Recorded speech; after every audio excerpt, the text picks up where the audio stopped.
हिमाचल यमुना गंगा उच्छल जलधि तरंगा तव शुभ नामे जागे तव शुभ आशीष मांगे गाहे Vena Sadhyate Sarvam Sandhyadvipa Namostute, which means it is the light of the lamp that pervades all existence. A lamp removes all darkness. It is by the lamp that one can achieve everything. O lamp that denotes transition, I bow down to you. Ladies and gentlemen, this ritual not only symbolizes the illumination of knowledge, but the beginning of a new journey towards a sustainable future for our glaciers and cryosphere. I request our esteemed dignitaries and guests on the stage to kindly come forward and light the lamp, which will signify the start of this momentous event.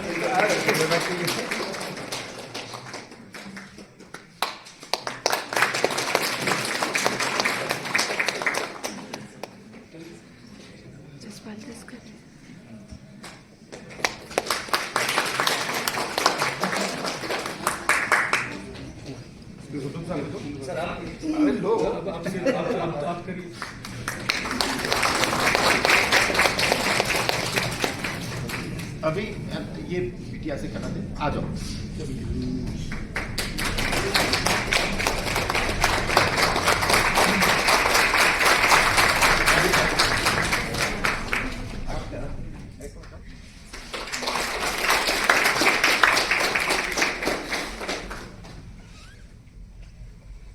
आइए। Ancient formations are receding faster than ever from the glaciers and the cryosphere in the breathtaking regions of the world, including Ladakh as well.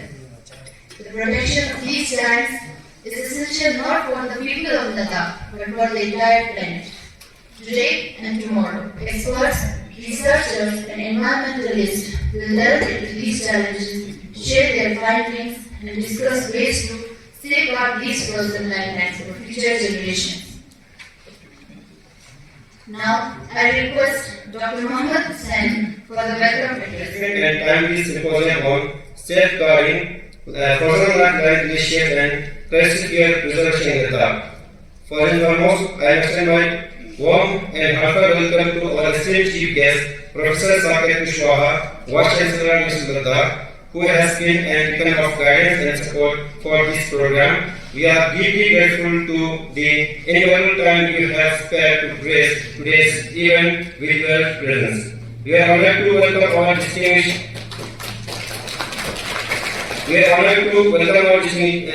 guest of honor, Mr. Mandeep Mittal, IFS,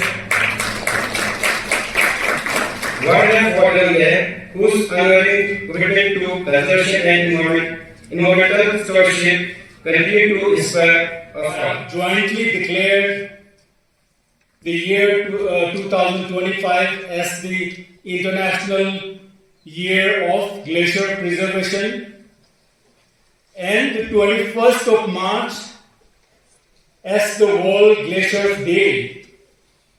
And it's really fortunate for people like us living in the mountains, depending so much on these glaciers. It would at least draw attention to these glaciers which have been neglected and ignored for long.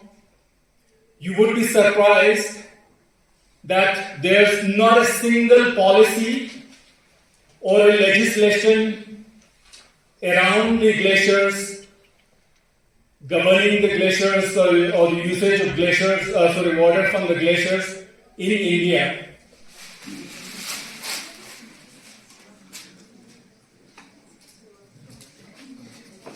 Okay.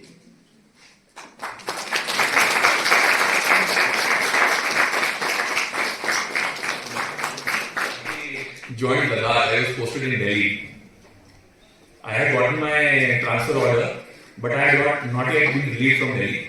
So one day I was having a conversation with a friend of mine who's in the Indian Army. He's a colonel. So he very casually remarked, "Now you are going to Ladakh. आप तो forest and wild life के आदमी हो, you will certainly join the Department of Forest and Wildlife in Ladakh. तो अब हम करोगे क्या? तो I asked him, why did you ask me this question, करोगे क्या? He said, not even a single blade of grass grows in Ladakh. It's all barren land. So, Professor, I couldn't sleep for 2 days. So I was very worried. Ladakh being a very cold region, then there would be no work to do, no wildlife, no forest. What am I going to do there? So I landed in Ladakh with those preconceived notions. But once I joined here as a wildlife warden, I went to Sham and I saw the snow leopard in wild for the first time, and it was a life-changing experience. So once you actually get to know the place, you realize that the Ladakh, area of Ladakh is so rich in biodiversity. It's not like any other area. The wildlife which is found here, be it the black-necked crane, be it snow leopards, lynx, Pelasgus cat, these animals are found in very few other places. So, and this region of Ladakh is now facing a lot of pressure of development. But even then, the wildlife is thriving.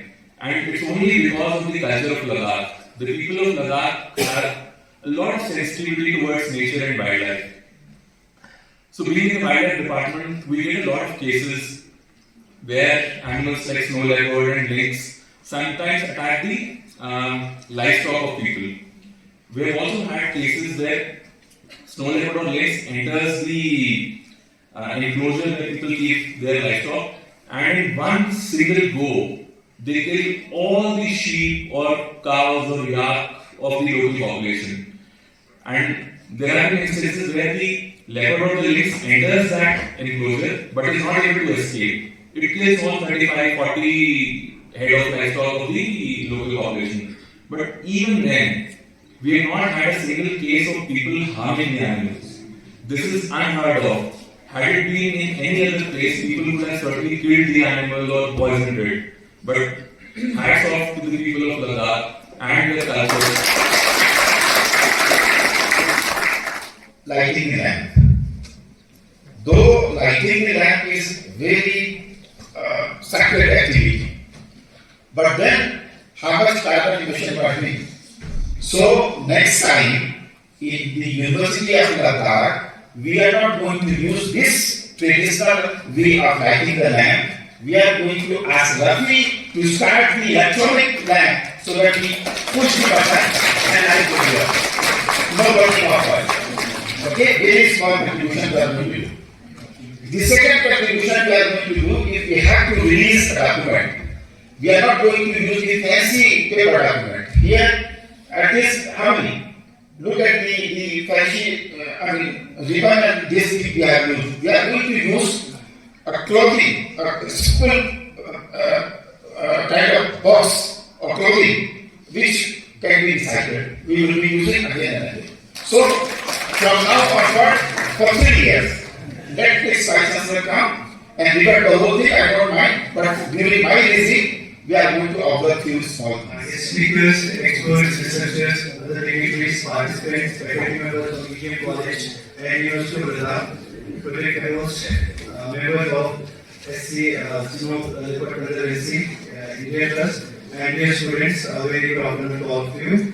I, Dr. Abdul Singh, on behalf of University of Ladakh, feel honored to propose a vote of thanks. First of all, it's my privilege to extend our heartfelt gratitude to all who have graced this noble session of this 2-day symposium. Ladakh के context में बहुत ही महत्व है ये glaciers. हम सबको मालूम है कि बहुत पिघल रहे हैं हर जगह। तो पिछले साल तो 2024 तो वर्ल्ड में डिक्लेयर किया कि hottest year of the modern history. तो उसकी वजह से ग्लेशियर्स पिघल रहे हर जगह। और ग्लेशियर्स के महत्व तो हम लद्दाखियों को से ज़्यादा किसको पता हो सकते हैं। तो इस साल क्या हुआ कि अभी रिसेंटली यूनाइटेड नेशंस ये यूनेस्को और WMO वर्ल्ड मेट्रोलॉजिकल ऑर्गेनाइजेशन दोनों मिल के जो है 2025 को international year of the glacier preservation जो है उन्होंने घोषित कर दिया है। तो वो बहुत ही फॉर्चुनेट बात है हम जैसे लद्दाखियों के लिए और जितने भी हिमालय में लोग रहते हैं। और 21 मार्च को जो है वो वर्ल्ड ग्लेशियर डे के तौर पे इस साल से मनाना शुरू कर दिया है। तो बहुत ही इम्पोर्टेंट है। हमारे लद्दाख में तो हम एग्रीकल्चर की बात करें या पेस्टोरलिज्म की बात करें, टूरिज़्म की बात करें, सब जो है ग्लेशियर्स पे निर्भर है। तो इसलिए जो है बहुत हमारे लद्दाख में भी एक कहावत है ना कि छू में ना यूल में था, जब पानी ही नहीं है तो फिर गाँव बचेंगे नहीं लद्दाख में। तो इसलिए हमने सोचा कि इसको जो है सपोर्ट करते हुए लद्दाख में भी एक कुछ हम ऑर्गेनाइज़ करना चाहिए। तो ये 2 दिन का सिंपोजियम जो है हम लद्दाख यूनिवर्सिटी के साथ मिल के जो है इसको ऑर्गेनाइज़ कर रहे हैं और इसमें एक ओहायो स्टेट यूनिवर्सिटी यूएस से भी जुड़ा हुआ है। तो ये 2 दिन जो है बहुत ही इट्स अ ग्रेट अपॉर्चुनिटी सबके लिए, बच्चों के लिए स्पेशली इन सब चीज़ों के बारे में अंडरस्टैंडिंग डेवलप करना, क्योंकि बच्चों को, यूथ को ही जो है इस पे एक्शन लेने की बहुत ज़रूरत है। जैसे ग्लेशियर्स मेल्ट होने की वजह से हमारे लद्दाख में बहुत सारे ग्लेशियर लेक्स फॉर्म हो रहे हैं। इनको मोरेन डैम लेक्स कहते हैं ना, वो तो बहुत सारे ऐसे बन रहा है आजकल ये ग्लेशियर मेल्टिंग की वजह से। तो उनको भी हमें पता करने की ज़रूरत है कहाँ कहाँ ये बन रहा है और लोगों को पता होना चाहिए। पहले तो लोग चरवाहे ऊपर चराने के लिए लोग जाते थे, पता लगता था उनको कि वहाँ कुछ फॉर्म हो रहा है, कि आजकल वो भी पता नहीं लग रहा है। तो it's really the responsibility of the youth to go to this places and find out and sensitize and raise awareness among people. So that's the main objective of this 2 days symposium. तो यहाँ पर बहुत सारे लोग India से और बाहर से भी जुड़ रहे हैं, जैसे ऑस्ट्रेलिया से, यूएस से, यूरोप से, बहुत सारे जितने भी लद्दाख में ग्लेशियर्स पे काम किए हैं, तो बहुत सारे बाहर के लोगों ने भी इन पे काम किए हैं, तो वो भी जुड़ेंगे इन 2 दिनों में। तो मैं सबसे यह रिक्वेस्ट करता हूँ कि जो कोई भी जिनके पास समय है तो थोड़ा देखें कि क्या हुआ है लद्दाख में, किस तरह के रिसर्च हुआ है, और थोड़ा समझ बढ़ाए, क्योंकि हमें इन सब चीज़ों के बारे में समझ ही नहीं है। जब हमें प्रॉब्लम ही नहीं पता है तो सोल्यूशन हम फिर नहीं निकल पाएंगे। तो इसलिए जो है परमाफ्रॉस्ट पे बात करेंगे, ग्लेशियर्स पे बात करेंगे, स्नो पैक्स पे बात करेंगे, आइस शीट्स पे, इन सब चीज़ों के बारे में जो है डिस्कशन होंगे। और एक अनफॉर्चुनेट चीज़ ये भी है कि इंडिया में आज तक जो है ग्लेशियर्स पे और स्नो पे आज तक कोई पॉलिसी या कोई लेजिस्लेशन नहीं बना है। तो वो भी एक अनफॉर्चुनेट चीज़ है, उस चीज़ को भी हम सबको समझना चाहिए, क्योंकि लद्दाख जैसे इलाके के लिए तो बर्फ़ के बिना और ग्लेशियर्स के बिना कुछ हो नहीं सकता। तो इनके ऊपर कुछ कानून भी बने, तो ये हम चाहते हैं। तो कुछ ये सिलसिला शुरू हो, कुछ डायलॉग शुरू हो, ताकि लोग इसको रिकॉग्नाइज करके फिर hopefully we can do something about before it's too late is the idea।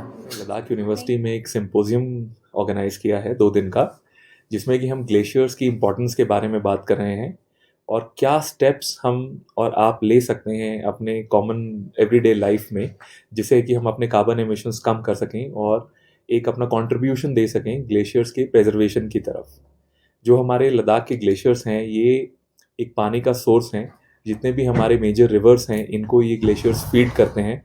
और ये कहना गलत नहीं होगा कि ये इन ग्लेशियर्स को लाइफलाइन कहा जा सकता है लद्दाख की, ना सिर्फ लद्दाख की बल्कि पूरे नॉर्थ इंडिया की, क्योंकि जितने भी बड़े रिवर्स हैं वो सारे इन्हीं ग्लेशियर्स के पानी से ही आगे जाकर रिवर्स बनते हैं।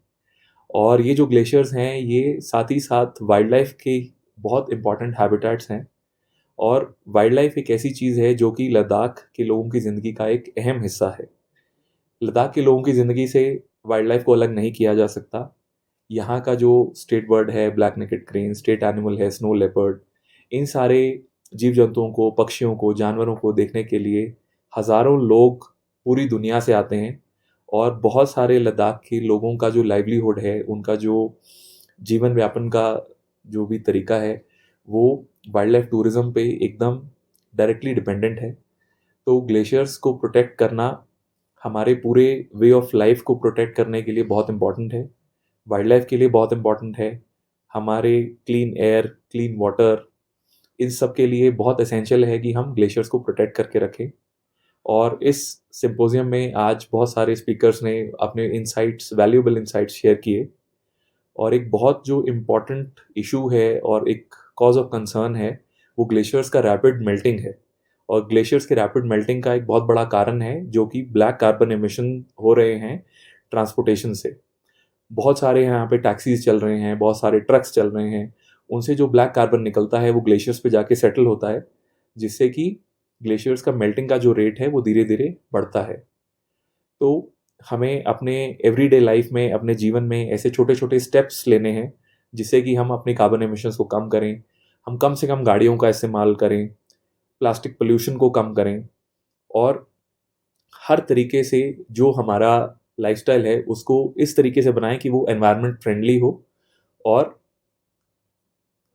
एवरीडे लाइफ में हम ऐसे स्टेप्स भी लें जिससे हम वाइल्ड लाइफ की कंजर्वेशन की तरफ आगे। सेमिनार यहाँ 2 दिन का सेमिनार स्टार्ट किया, उसके बारे में जुले, नमस्कार, अस्सलाम वालेकुम एंड गुड आफ्टरनून। हम लोगों ने आज ये 2 दिन का जो वर्कशॉप सेमिनार कर रहे हैं, आप सभी जानते हैं कि ये हम ग्लेशियर्स के ऊपर पूरा दुनिया चिंता कर रही है। और ये जो हम ट्रांस हिमालयन लद्दाख की बात करते हैं, यहाँ पे ग्लेशियर्स जो हैं वो सैकड़ों की तादाद में हैं। लेकिन अभी हमें जो आपके साथ बातचीत करनी है वो ये है कि ग्लेशियर के दोनों पहलू हैं। ग्लेशियर हमारी ज़िंदगी का अहम हिस्सा है और ग्लेशियर से जो पानी निकलता है धीरे धीरे वो हमारे खेतों में भी आता है और हमारे पानी नदियों में भी आता है, यानी कि पीने का स्रोत भी बनता है। और इसीलिए शायद हम यहाँ पे अपने गांव बसा पाए और जिंदा भी हैं। लेकिन अगर ग्लेशियर तेज़ी से पिघलने लगी तो फिर बाढ़ आ जाएगी, और जब बाढ़ आएगी यानी कि ग्लेशियर एक रेस्पेक्ट के साथ यूज़ करे तो हमारे लिए जीवनदायिनी का काम करेगा उसका पानी। और अगर हमने उसको बेतरतीब तरीके से इस्तेमाल किया और उसको अब्यूज़ किया, जिसे हम कहते हैं ना, एक्सप्लॉइट किया, और ये कारण हमारी एंथ्रोपोजेनिक एक्टिविटीज़ यानी कि मानव द्वारा की जाने वाली बहुत सारी एक्टिविटीज़ हैं, चाहे वो ब्लैक कार्बन की बात हो, टूरिज़्म की बात हो, या हमने ग्लोबल वार्मिंग, पेड़ काटने की, डिफॉरेस्टेशन की बात हो, ये सब मिलजुल के ये ग्लेशियर्स हमारे तेज़ी से पिघल रहे हैं। और ग्लेशियर अगर ऊंचाई पे तेज़ी से पिघले और उसके ऊपर नज़र ना रखी जाए तो एकाएक जो ग्लोब की हम बात करते हैं, ग्लेशियर लेक आउटबस्ट जो है, अगर ये होने लगेगा तो बस्तियां बहने लगेंगी। तो मुझे लगता है कि हमें पॉलिसी बनानी चाहिए कि हम किसी भी चीज़ का इस्तेमाल किस हद तक करेंगे। और दूसरा, विज्ञान, अभी हमारे पास रिमोट सेंसिंग है, जीआई है, सारी टेक्नोलॉजी है। तो मुझे ऐसा लगता है कि जो हमारे विद्यार्थी पढ़ रहे हैं उन विद्यार्थियों को भी इसमें इन्वॉल्व करना चाहिए कि आप डेटा जनरेट करो, मॉडलिंग करो, जिससे ये तो मालूम चले कि कितना पानी कितनी तेज़ी से इकट्ठा हो रहा है, और ये पानी अगर इकट्ठा हुआ और लेक आउटबस्ट हुआ तो हमारी कितनी बस्तियों को ये बहाएगा। तो मुझे ये मेरे मन में जो सपने हैं वो ये है कि सरकार को पहले से ही हम बता दें कि साहब 3 सालों में ये पानी इस तरीके से बस्ट करके इस रास्ते से निकलेगा, और उस रास्ते में इतने बस्तियां आती हैं। इन बस्तियों को अगर हम टाइम रहते शिफ्ट कर दें, उनको खेती के लिए ज़मीन उपलब्ध करा दें, और उसके वहाँ से, क्योंकि ये बस्तियां अपने आप नहीं बसती हैं, बस्तियां बसने के पीछे बहुत सारे सामाजिक कारण होते हैं और उनकी मानसिकता जुड़ती है बस्तियों से। तो आप किसी की इमोशंस से इतनी जल्दी खिलवाड़ नहीं कर सकते, लेकिन उनको ये बताना होगा कि ये खतरा सामने आ रहा है। तो खतरा टालने के 2 ही तरीके हैं, या तो ग्लेशियर के मेल्टिंग को कंट्रोल किया जाए और पोल्यूशन को कंट्रोल किया जाए, या हम एक दूसरे रास्ते से उन लोगों को बस्तियों में बसाएं और इसके लिए खतरे को आगे आने का इंतज़ार करें। इंतज़ार करने का मेरा ये मतलब नहीं है कि ग्लेशियर फट नहीं देना, ग्लेशियर को ज़्यादा पिघल नहीं देना है। कोशिश ये करनी है कि पिघलने की स्पीड को जो नेचुरल तरीके से उसे कंट्रोल किया जाए। तो ये एक अहम मुद्दा था। ये पूरे दुनिया के स्पीकर आज वर्चुअल प्लेटफॉर्म पे हमारे बच्चों और हमारे साइंटिस्ट से बात करेंगे, और आज जो एक मुद्दे की बात उभर के आई कि हम वाइल्ड लाइफ को भी इसमें इंटीग्रेट करें। ग्लेशियर सिर्फ आइसोलेशन में देखने से काम नहीं चलेगा। ग्लेशियर से जीवन का स्पंदन होता है, यानी कि जो संगीत है जीवन का वो ग्लेशियर के माध्यम से आता है, क्योंकि पानी है तो बस्तियां हैं, बस्तियां हैं तो जानवर हैं, जानवर हैं तो खेती है। तो मुझे ऐसा लगता है कि हम इन सब चीज़ों को एक तारतम्य के साथ देखें, इसलिए ये कार्यक्रम हो रहा है। और मैं धन्यवाद दूंगा नामजाल साहब का, उनकी टीम का और आप सभी का कि हम लोग इसको कर पा रहे हैं। धन्यवाद, थैंक यू वेरी मच। जय लद्दाख, जय भारत, जय हिंद।